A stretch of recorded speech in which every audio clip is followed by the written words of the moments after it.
Tá me escutando bem? Vocês estão me escutando? Como que tá o áudio? Tem algum barulho, alguma coisa?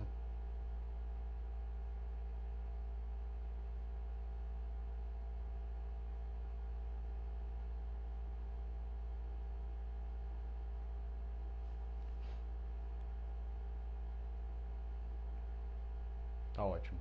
Então tá bom.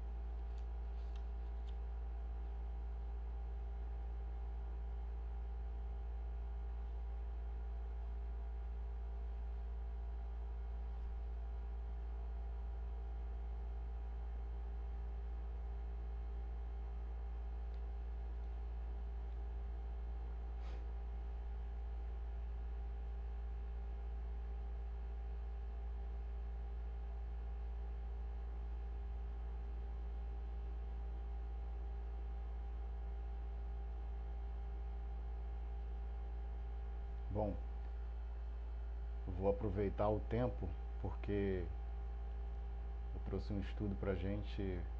Não sei se vai ser um pouco extenso, mas eu acredito que vai caber no tempo, sim.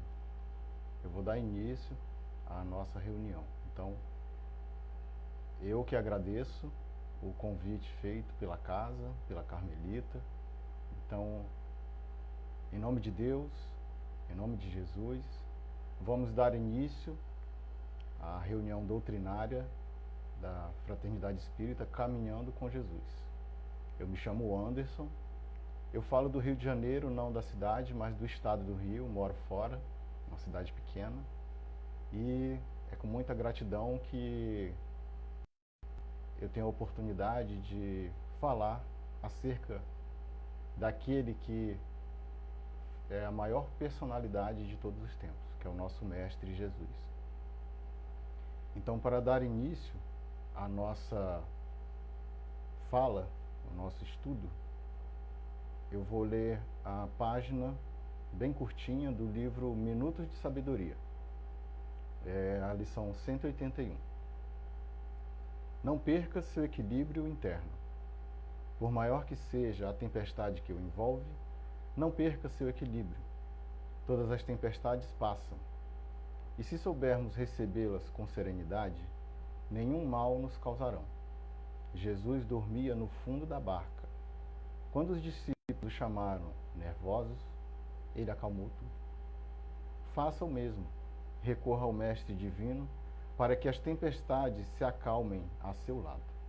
Então, meus irmãos, com este pequeno ensinamento, mas de tão profunda reflexão, vamos, neste momento, acalmar nossos corações e elevar o nosso pensamento a Deus. Jesus, Divino Mestre, querido amigo, neste momento, Senhor, nos reunimos em Teu nome para estudar o Teu Evangelho de luz. É com muita gratidão que nos encontramos reunidos, mesmo à distância, através dos nossos pensamentos e dos nossos corações, para estudar a Tua mensagem sublime. Agradecemos, Senhor, pelo amparo que nos é dado constantemente, pois sabemos que Deus, em sua infinita misericórdia, não desampara ninguém. Todos nós, todos os seres humanos, encarnados e desencarnados neste planeta, somos assistidos diariamente por Ele. E o que nos resta somente é agradecer. E pedimos neste momento o Teu amparo, o Teu auxílio, a Tua proteção a todos indistintamente, principalmente por aqueles que passam por momentos de dificuldade, por aqueles que sofrem, pelos doentes, por aqueles que estão acamados, adoentados, pelos que estão na rua e por todos, Senhor, por toda a humanidade, que o Senhor, neste momento, possa transformar as vibrações da nossa singela reunião em vibrações de paz, de amor, de cura e de tanto mais que seja necessário ao espírito humano que ainda sofre esses dias.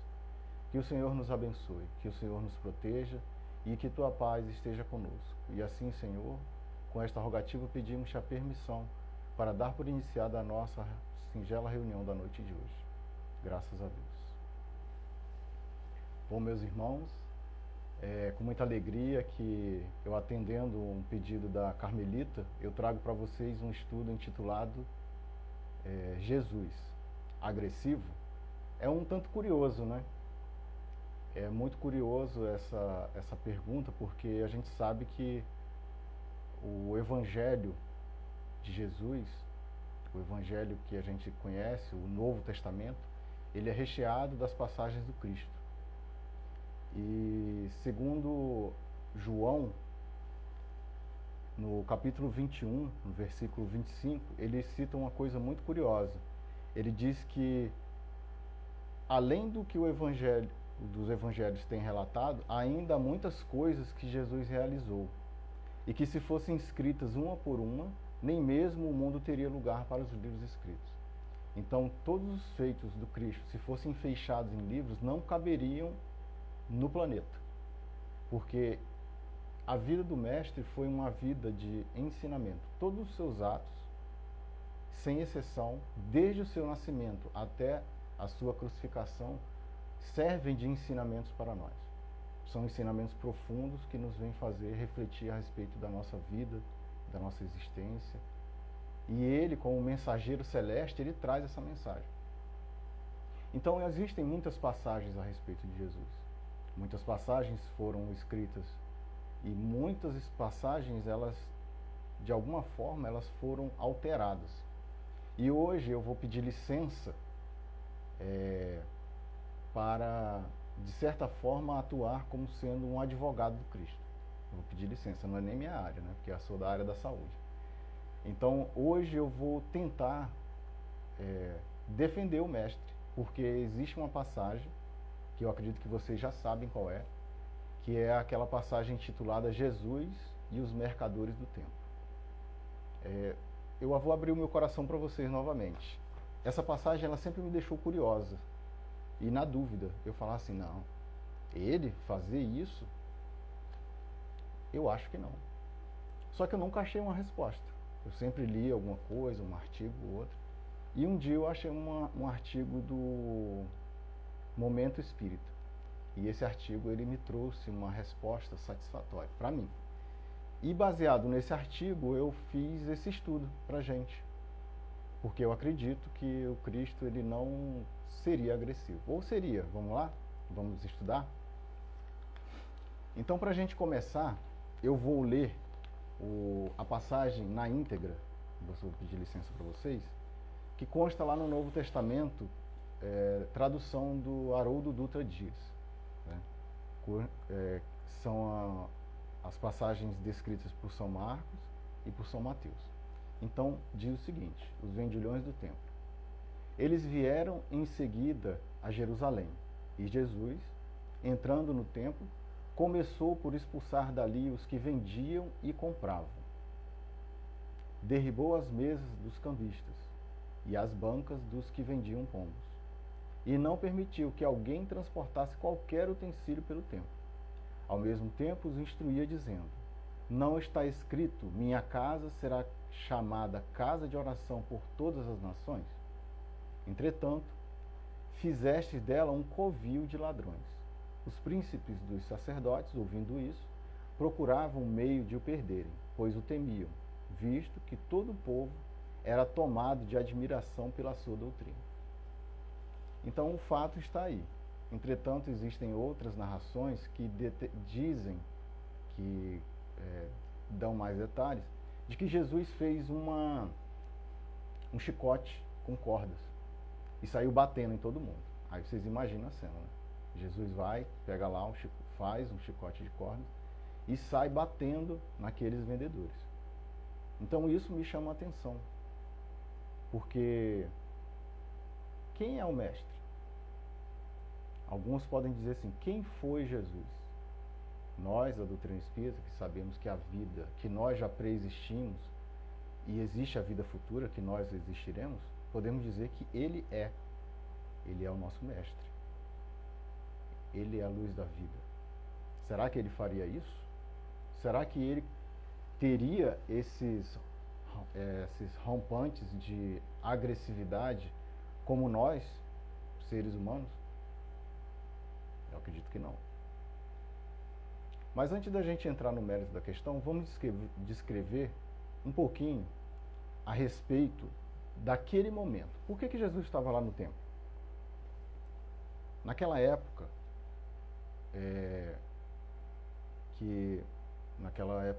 os hebreus, eles seguiam a lei mosaica a muita risca. Então a lei determinava que todo hebreu na Palestina, ele tinha a obrigação de pelo menos uma vez ao ano de visitar o templo.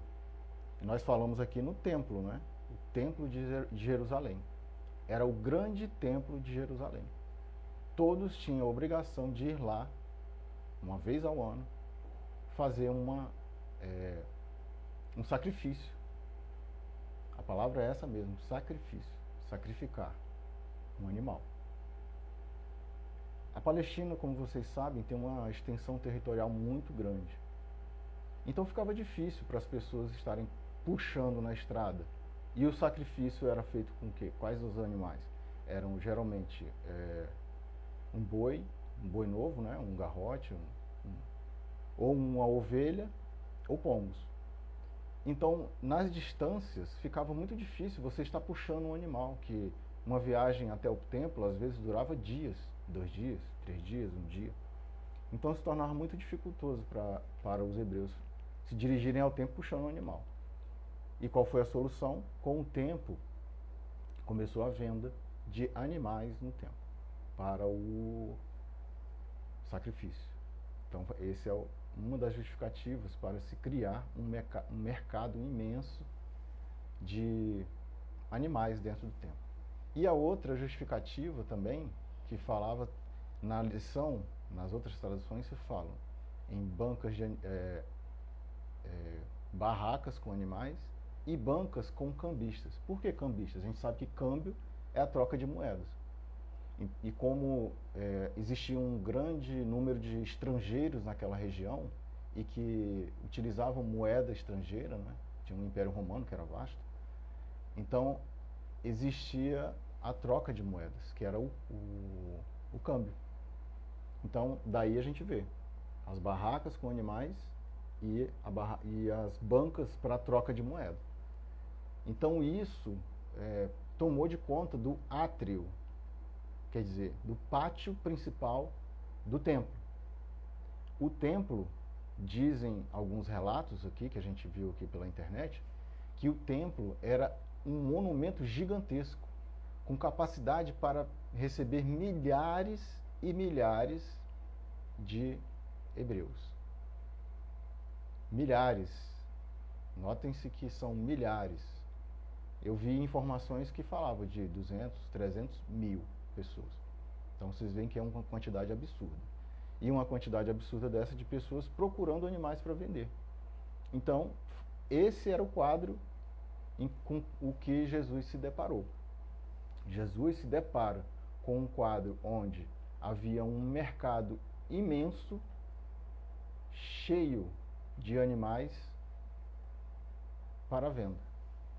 Então o fato era que o templo de Jerusalém estava perdendo esse aspecto religioso para dar lugar ao comércio e à corrupção do povo e dos sacerdotes locais, justificando assim a postura enérgica de Jesus para combater tais desvios.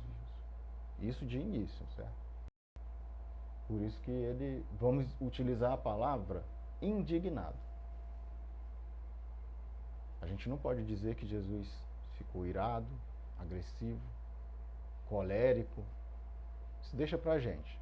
Jesus ele fica indignado, ele vê aquela cena em que um lugar onde se deve chegar para orar, para elevar o pensamento a Deus, como a gente chega lá nas nossas casas espíritas. Vamos fazer uma comparação? Tem uma casa espírita e lá tem a cantina. Você vai à casa espírita para usar a cantina somente?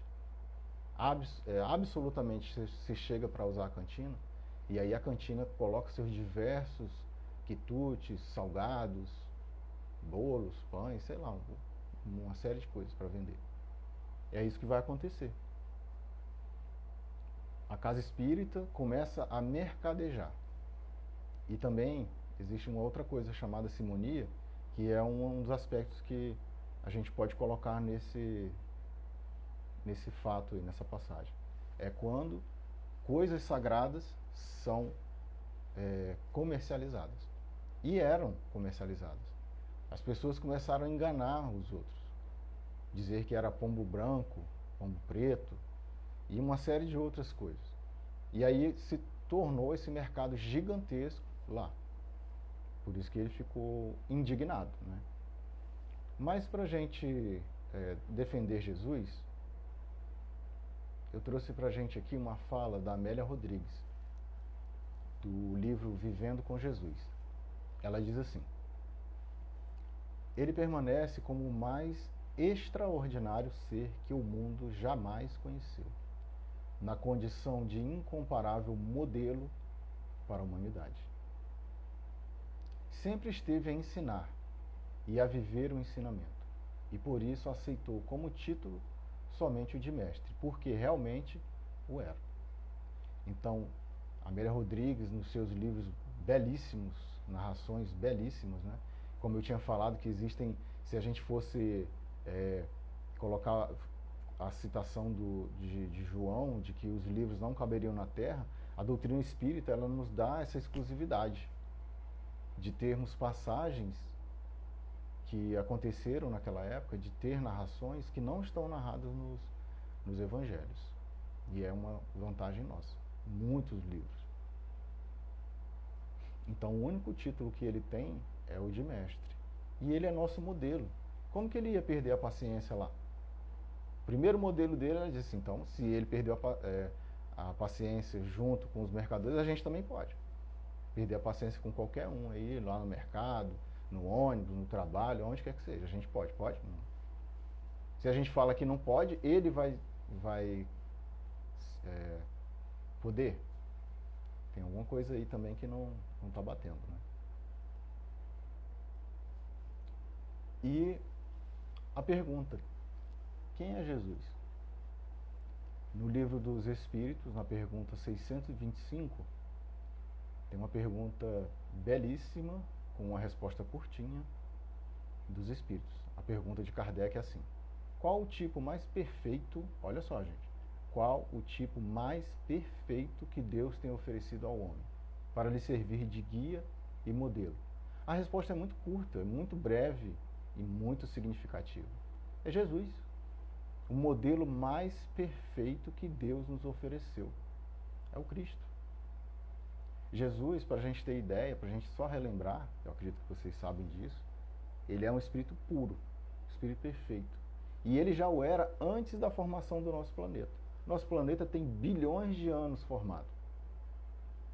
E naquela época, o próprio Cristo, que foi um dos que participaram na formação do nosso planeta, né? Lá no livro A Caminho da Luz, quando ele diz que foi retirada parte de material incandescente da nebulosa solar. Ele estava lá. Ele já era um espírito puro. E ele vai perder a paciência com os mercadores lá no tempo.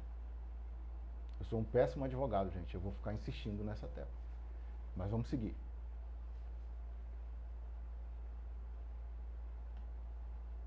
O mestre é aquele que deixou impressas suas palavras e sua passagem pela humanidade através do exemplo.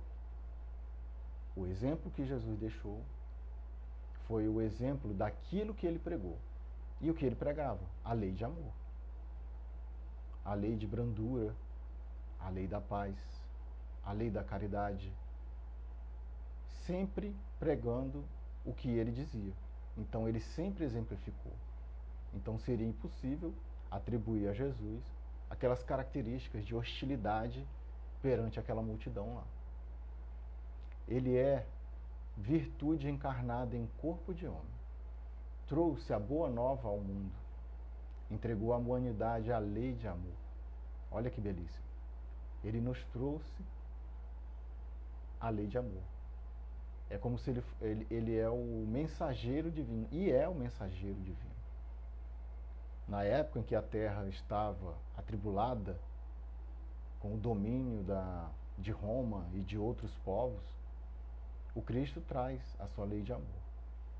A lei de Deus, a lei de amor, a lei que fala que todos os homens são iguais perante Deus e são amados pela divindade. Ele disse: se alguém te bater na face direita, oferece-lhe também a outra. Ele também disse isso. Ele justamente que vem de encontro ao nosso estudo. Se ele fala pra gente, se alguém te bater na face direita, oferece-lhe também a outra, ele quer dizer que se alguém nos ofende, é pra gente relevar. Mas ele não relevou lá naquele momento, lá no mercado, saiu batendo em todo mundo, derrubando tudo, chutando tudo. Não sei.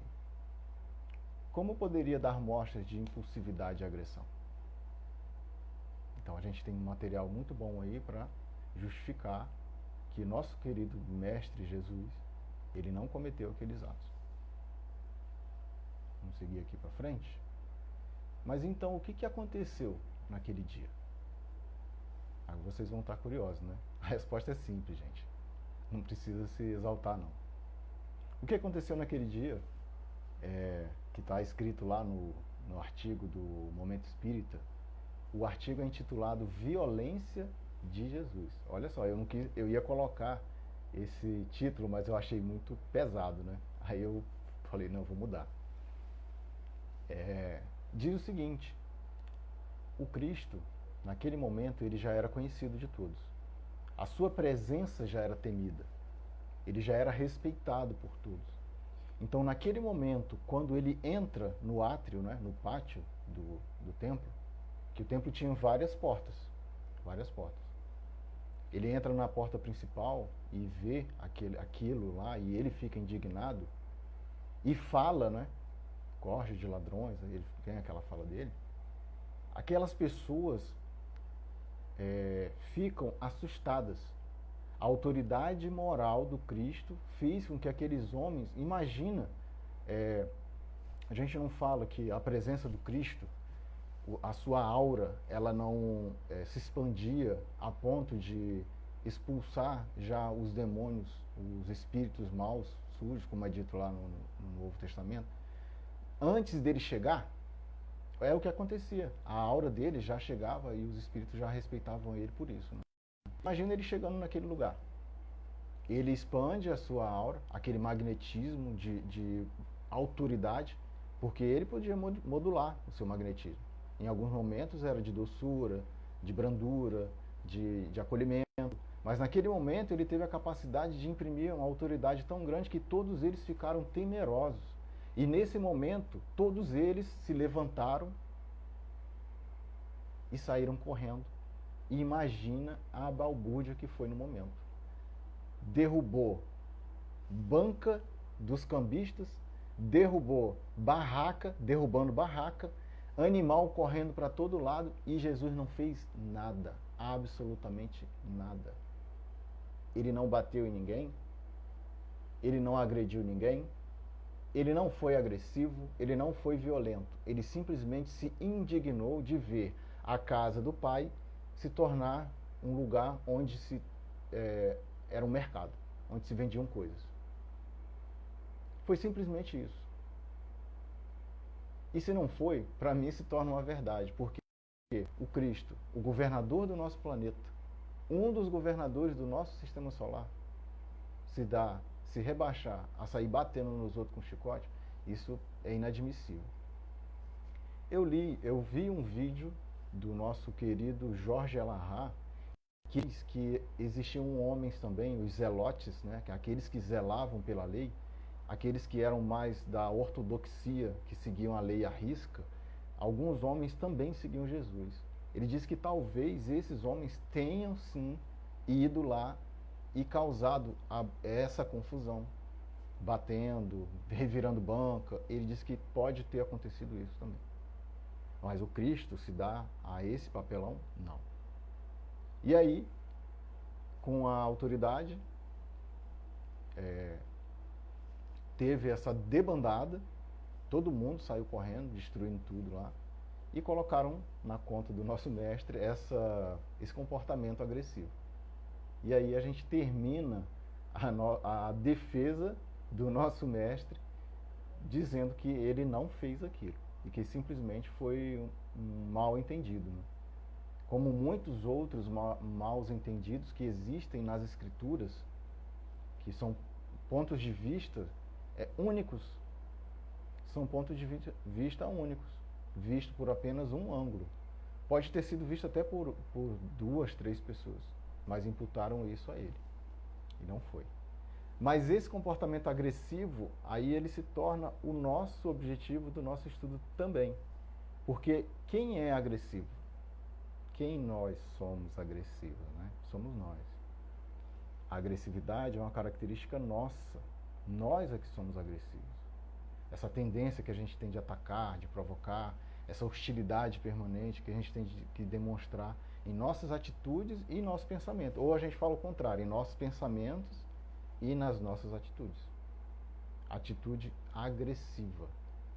Nós é que temos essa atitude de querer atacar, quebrar, destruir, fazer, acontecer. Porque qual é o argumento de quem não tem razão? Agressividade. Somos nós que somos assim. O mestre não faria isso. Tanto que lá no Evangelho segundo o Espiritismo tem um capítulo intitulado Bem-aventurados os que são brandos e pacíficos. Aí vocês vejam bem, seria hipocrisia do mestre falar das bem-aventuranças. Bem-aventurados os que são brandos e pacíficos, porque eles verão o céu, possuirão a terra. Bem-aventurados os pacíficos, porque serão chamados filhos de Deus. Não seria hipocrisia dele? Seria muito, e a gente não pode imputar essa atitude a ele. E lá nesse capítulo tem 4 itens muito importantes, que falam sobre injúrias e violências, a afabilidade e a doçura, a paciência, aliás, são 5 itens. A paciência, obediência e resignação, e por último, e não menos importante, a cólera. E esse capítulo ele é muito curioso porque ele vai falar justamente de nós.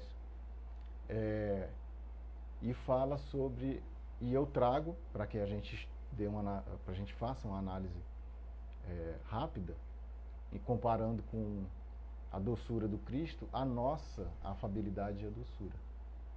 Esse capítulo ele é muito curioso e interessante porque ele diz o seguinte, ó, a benevolência para os outros, nossa benevolência para os outros, produz a afabilidade e a doçura. Mas não devemos confiar sempre nas aparências, porque a educação e a vivência no mundo podem dar ao homem o verniz dessas qualidades. Verniz. Vocês sabem que verniz é aquela substância que a gente passa sobre uma superfície, geralmente madeira. Verniz. Verniz é como se você fosse cobrir alguma coisa. É uma camada fina. Então, essa educação nossa que a gente tem, ela se torna um verniz porque nós ainda não somos afáveis. Nós ainda não somos doces. Nós ainda guardamos rancor, aquelas as situações que acontecem. Continuando, ele diz assim, ó, quantos há cuja fingida bonomia, quer dizer, um estado de ser bondoso, não passa de máscara para o exterior, e de uma roupagem cujo traje dissimula as deformidades interiores. Sendo muito objetivo, vamos tocar na nossa ferida. Eu não vou falar na de vocês, não, vamos falar na nossa. É o nosso constante estado de irritação. É o nosso constante estado de agressividade. Estar armado o tempo inteiro. E infelizmente nós ainda, com essa vida tumultuada, vida corrida, nós ainda carregamos isso. Essa vida de relação que nós temos, nós ainda carregamos nossas enfermidades morais, e aí a gente tenta, de certa forma, pela educação, cobrir vamos dizer assim, essa energia que ainda tende a ser agressiva, que está dentro de nós. Lá no Evangelho ele ainda diz uma coisa muito interessante: ó, são brandas desde que nada as agaste, mas que mordem a menor contrariedade. É assim, ó, eu sou muito tranquilo, mas não mexe comigo não. Não pisa no meu pé. Não mexe com a minha comida. Não mexe com a minha família. Também tem isso, né? Não mexe nas minhas coisas. Ó, eu sou muito bom, mas não mexe nas minhas coisas. Porque se você mexer... É que tem aquelas frases, né? Eu dou um boi para não entrar... Alguma coisa assim, para não entrar na boiada. Tem um ditado desses aí. Mas, pelo contrário, esse estado de agressividade, de raiva interior, o que vai acontecer para a gente? Ele vai, esse estado constante, ele vai provocar uma descarga fisiológica de um hormônio chamado adrenalina. Isso aí falando do lado da saúde nossa material. Esse estado de raiva, de constante agressividade, ele vai fazer com que essa substância ela percorra o nosso organismo e nisso ela vai causando alterações fisiológicas. Ela vai alterar a pressão sanguínea, batimento cardíaco, vai causar tontura, vertigem, tremor, vai fazer a gente suar muito. É como se a gente estivesse constantemente preparado para atacar, para revidar. Essa seria a palavra. Esse hormônio, ele pode causar um AVC, uma parada cardíaca, e talvez, a longo prazo, pode causar câncer. Porque é um estado doentio, em que nós vamos nos ater. E a gente gosta. Ah, eu sou assim mesmo. É assim que eu consigo as minhas coisas, é assim que eu subo na vida, tem que ser agressivo porque você não consegue, não. Existe a indignação, que foi o que o mestre teve, e existe essa questão da autoridade moral. Nós nos impormos, sim. A gente não deve baixar a cabeça para tudo, mas ser agressivo a todo momento, dar resposta aos outros, brigar numa fila, num mercado, onde quer que seja, isso aí já foge do ensinamento que o mestre nos deixou.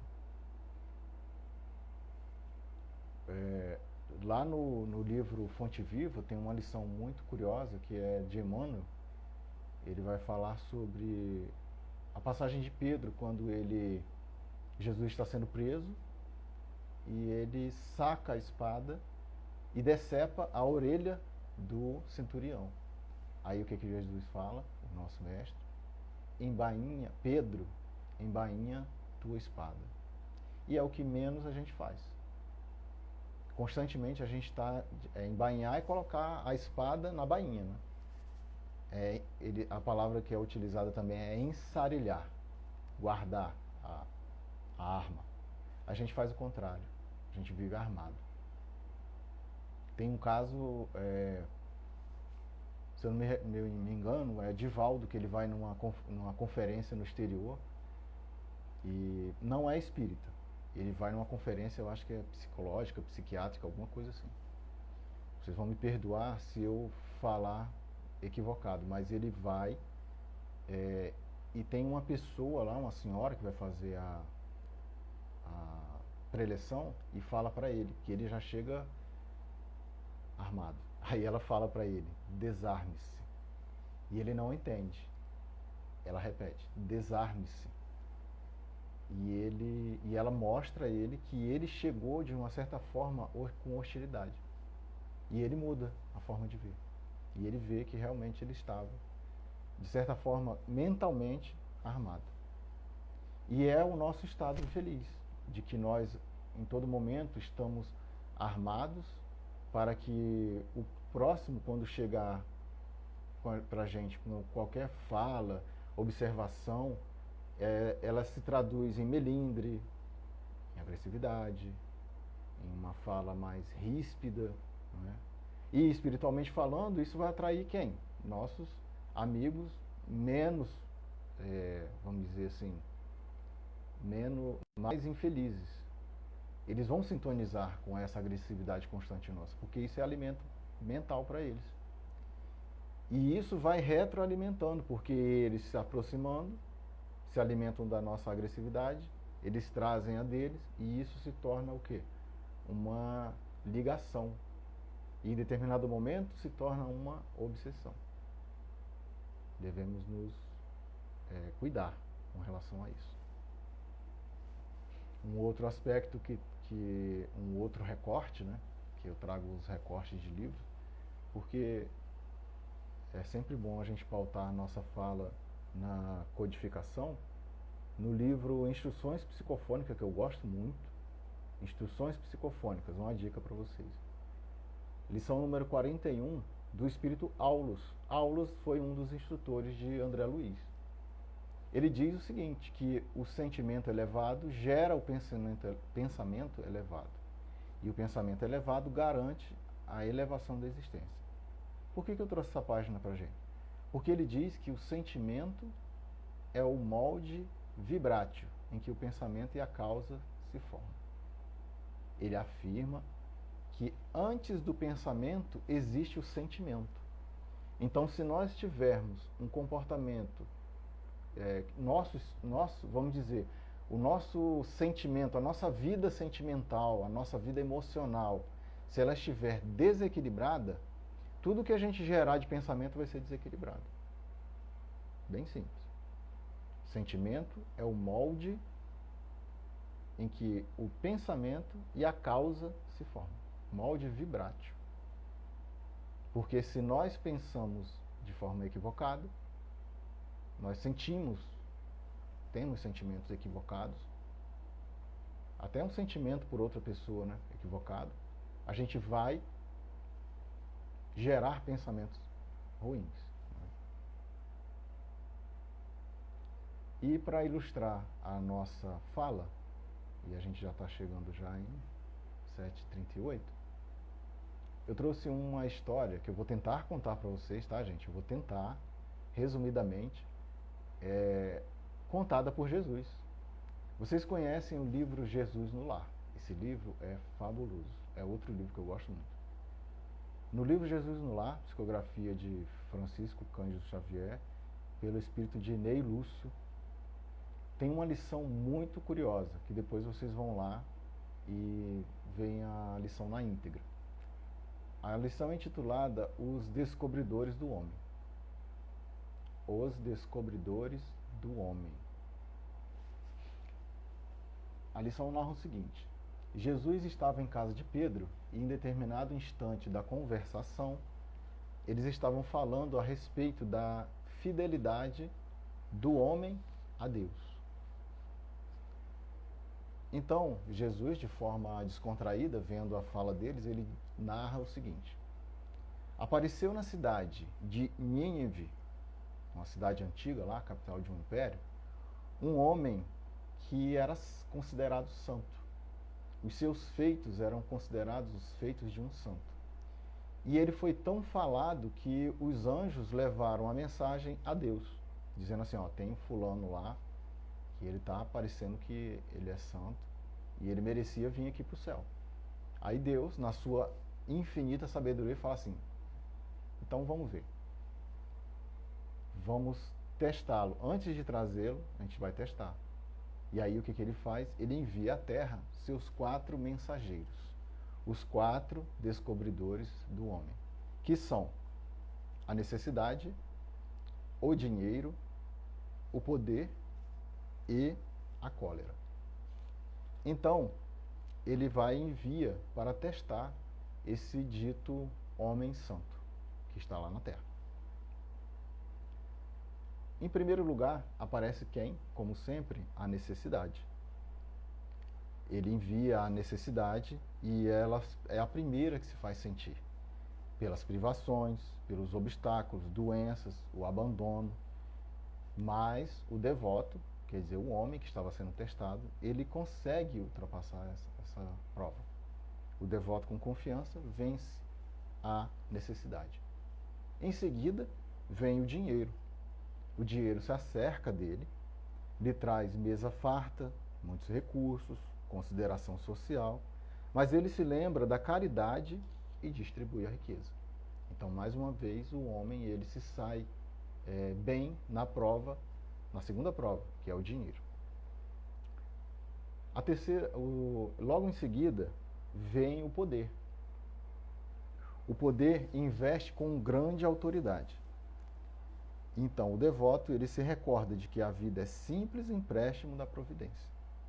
E ele usa o poder com brandura. Ele respeita os seus subordinados. Então, pela terceira vez, ele se sai bem no teste. Por fim, vem a cólera. Para lhe provar,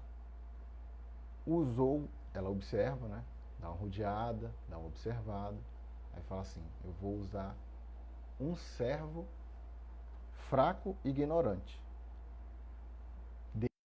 Ele tinha um servo que ele era fraco e ignorante. É isso que está escrito lá. A cólera se utiliza de um servo fraco e ignorante que fala sobre um assunto privado, tocando-lhe o amor próprio. Aí vocês imaginam o que aconteceu. Ele não resistiu. De rosto com gesto, se desfez em palavras rudes, ferindo familiares e servidores. Levou dias a se restabelecer. E assim, ele não passou no teste que foi proposto por Deus. Aí Jesus, para encerrar, ele diz o seguinte,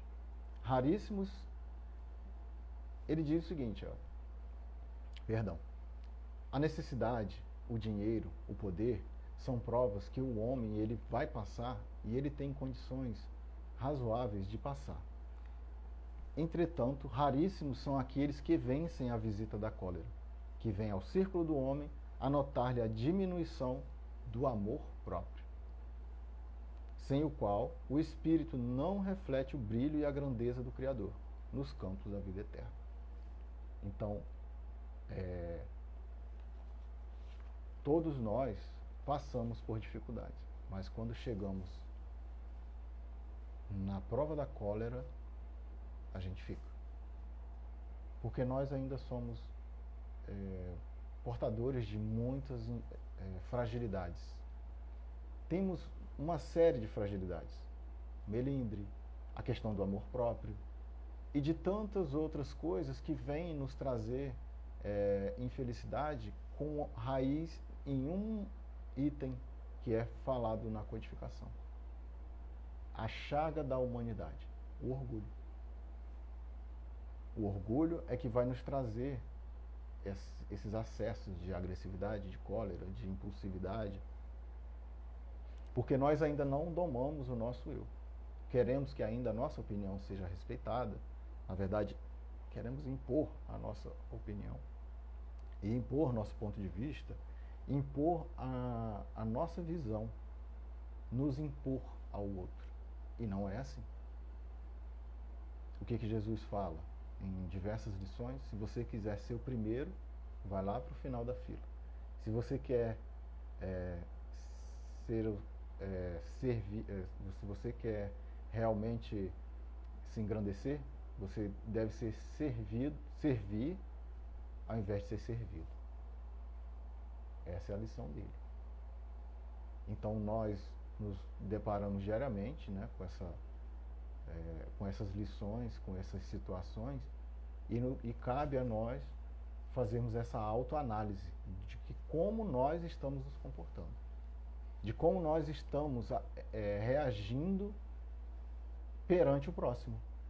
Uma mãe que mora com a gente, uma sogra. Sogra não é boa coisa não, mas a gente considera.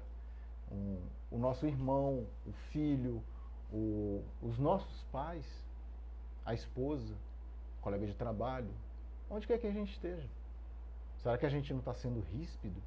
A gente não está se armando? Será que a gente não está sendo agressivo? Porque Jesus não é. Ele passou no tribunal e foi provado que ele não é. O Cristo não é agressivo. O Cristo, ele se mostra nobre em todos os momentos da sua vida.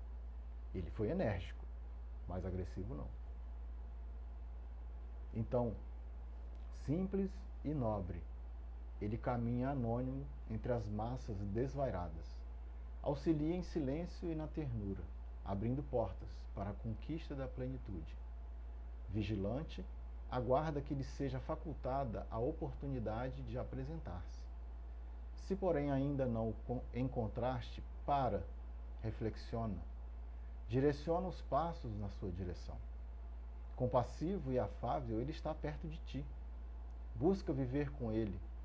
Não postergues o momento, a fim de que não venhas a fazê-lo tardiamente. Bom, meus irmãos, essa é a mensagem que eu tinha para vocês. Eu agradeço a paciência, agradeço por aqueles que estão me vendo.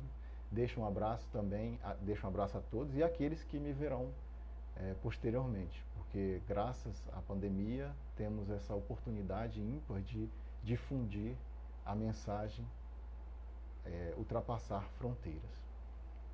Então a gente chega ao final da nossa preleção e vou pedir licença para, como rogativa final, citar a prece de Emmanuel.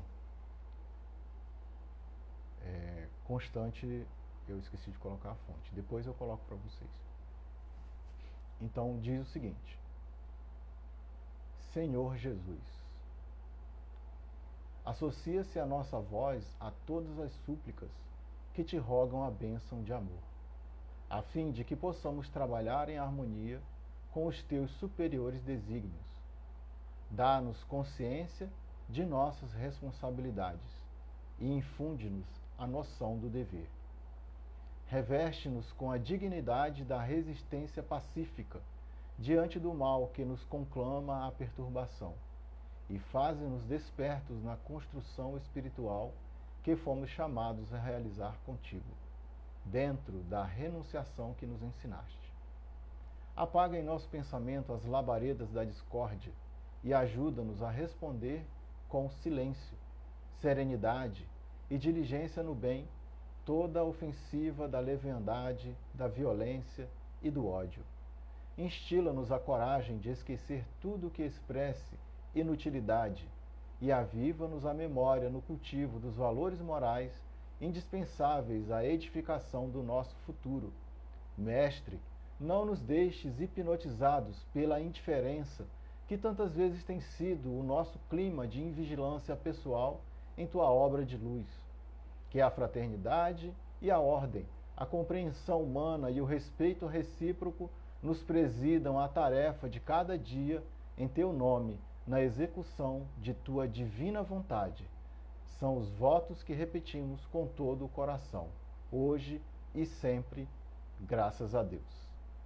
Que o Senhor nos abençoe, que tenhamos uma boa noite e assim damos por encerrada a reunião pública da Fraternidade Espírita Caminhando com Jesus.